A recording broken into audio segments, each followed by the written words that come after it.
l'amour de la solitude. Les personnes blessées aiment trop la solitude, trop. Et c'est intentionnellement que j'ai dit trop. Aimer la solitude, c'est bien. Ça te permet de te concentrer, ça te permet de pouvoir prier, d'étudier.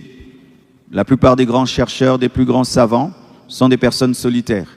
Mais cette solitude ne les empêche pas, après les moments de concentration, d'être à l'aise avec les gens. Mais je parle d'une autre solitude. Pas la solitude pour travailler, pour prier, pour jeûner. Une solitude permanente.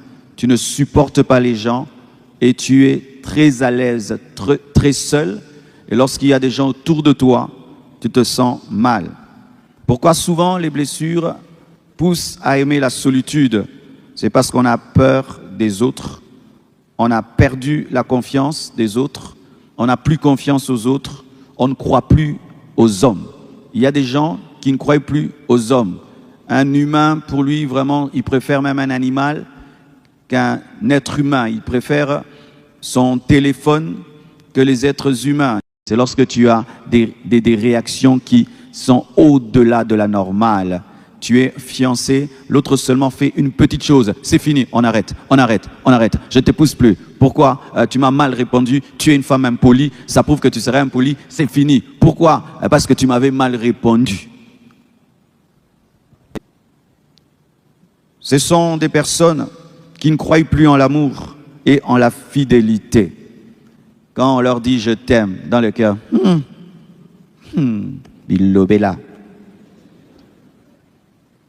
Tu peux lui dire « je t'aime », tu peux lui dire « je vais être ton ami ». Il ne croit plus en l'amitié, elle ne croit plus en l'amitié, elle ne croit plus en l'amour, parce qu'une déception a brisé leur âme au point où elle ne croit plus en l'amour. Ce qui fait que ce sont souvent des mauvais amis.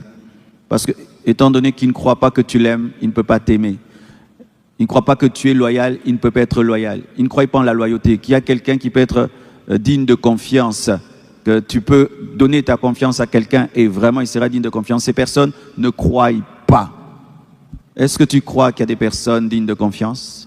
Est-ce que tu crois qu'il y a des vrais amis? Est-ce que tu crois qu'il y a le vrai amour? Est-ce que tu crois que quelqu'un peut t'aimer pour rien? Est-ce que tu crois que quelqu'un peut t'aimer pour toi? Est-ce que tu crois que quelqu'un peut t'aimer seulement parce qu'il t'aime? Ou derrière chaque chose, tu penses qu'il y a un intérêt?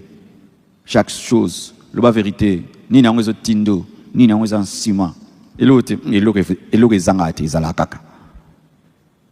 Tu soupçonnes toujours le mal chez les autres. Toujours le mal chez les autres. Pour toi,